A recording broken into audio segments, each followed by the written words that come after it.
Hello there, this is ninjafinity again for part 2 of our how to make a driving game in Blender tutorial.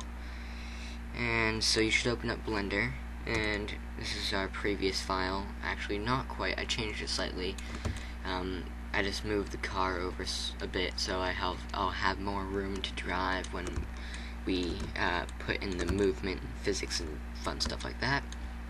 And I also modeled the car slightly differently, but it's nothing big. You can just keep the old file from what you did before.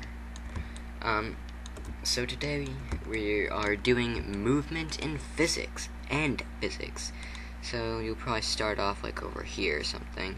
So you're gonna press a little weird smiley face dude, and he's the logic buttons. So once with your car selected, you can press actor, dynamic, rigid body, then bounds, and convex hull polytype. And I might end up changing the the type of collision now.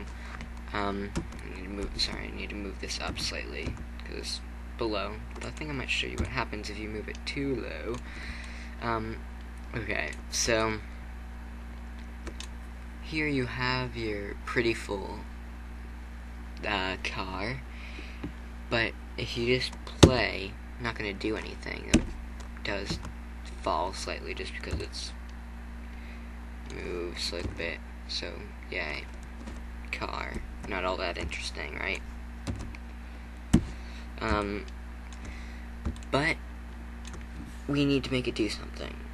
We need to add interactivity. So that means sensors, controllers, and actuators. So the sensors like picking up it's picking up input. The controller's figuring out what to do with it, and the actuator is doing something based on the sensor and the controller. So we are going to add a sensor. It'll probably still be called cube if you just made it off the default cube. So add it to this guy. Now change this to keyboard. Which means that it'll be a keyboard sensor. Check this little high up ... thing, and press W, and then title this FWD, or forward. And this is going to be what it is going to use a WASD layout. Excuse me, to control the car. And so yeah, and then you can click that button to minimize it. Now add a controller, Python, and it can just be called cont. Now, if you type in movement like I did, it won't work because you don't have a script movement yet, though you'll be adding that in a bit. And then you add a, an actuator called movement, and you don't need to put anything into this because we'll do that later. And just minimize all that. This should be fun. And sorry, I couldn't remember if I had pressed the record button. Okay, so once you've done all that, then you add another keyboard sensor. Check the ... press A, and title it left. This is going to be what makes it go left. And connect that to your controller. Add another keyboard sensor, check the ... way up. Press S, that's going to be your back button, so title it back. And connect. Oops. Wash. And repeat. Okay, right. So then that's our 4 sensors. And now, if you play it, you're like, okay, cool. Play. Press W. Nothing happens. Well, that's because we haven't defined our movement script yet.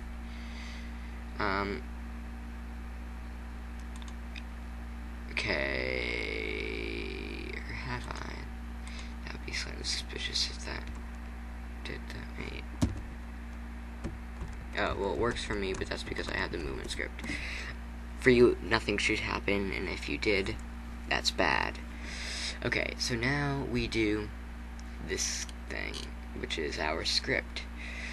So you're going to start off with cont equals gameLogic.getController, and that basically says that this is the controller and defines it as a controller in the script.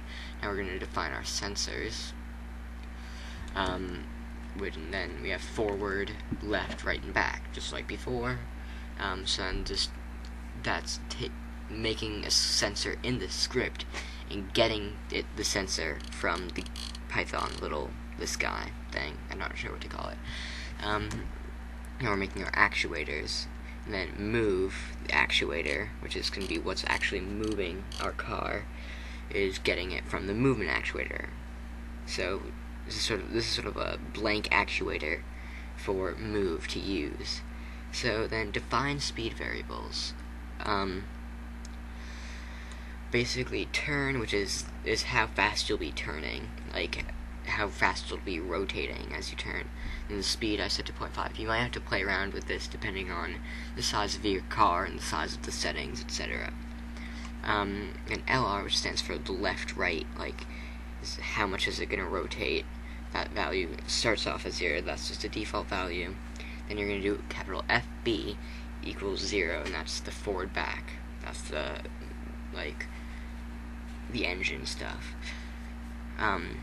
Okay, so events, this is like setting things. So if forward is pushed down, if someone's pushing down the W key, it's going to set FB to speed.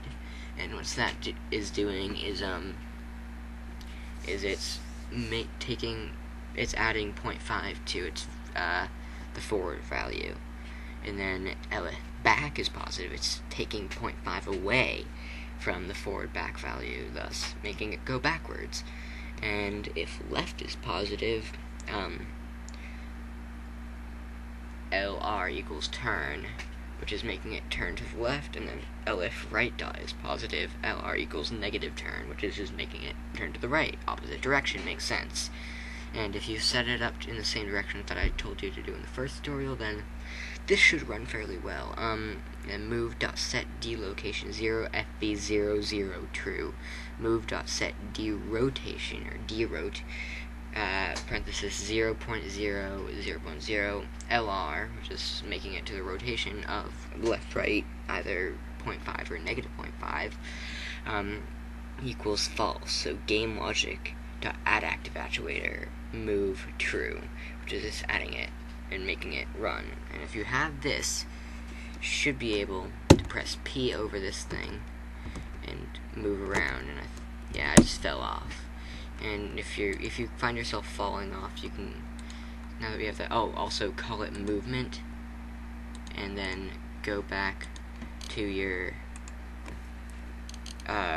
what's it called, cont thing, and type in movement. And then go back to model, and then press view, top, zoom out a bit, then S, big, this is too big, but then just P, then you have a bit more room, and you can fly around and have fun. Yay. That's it for today, because I'm starting to run out of time. I need to keep these tutorials very short. Thank you, and good night.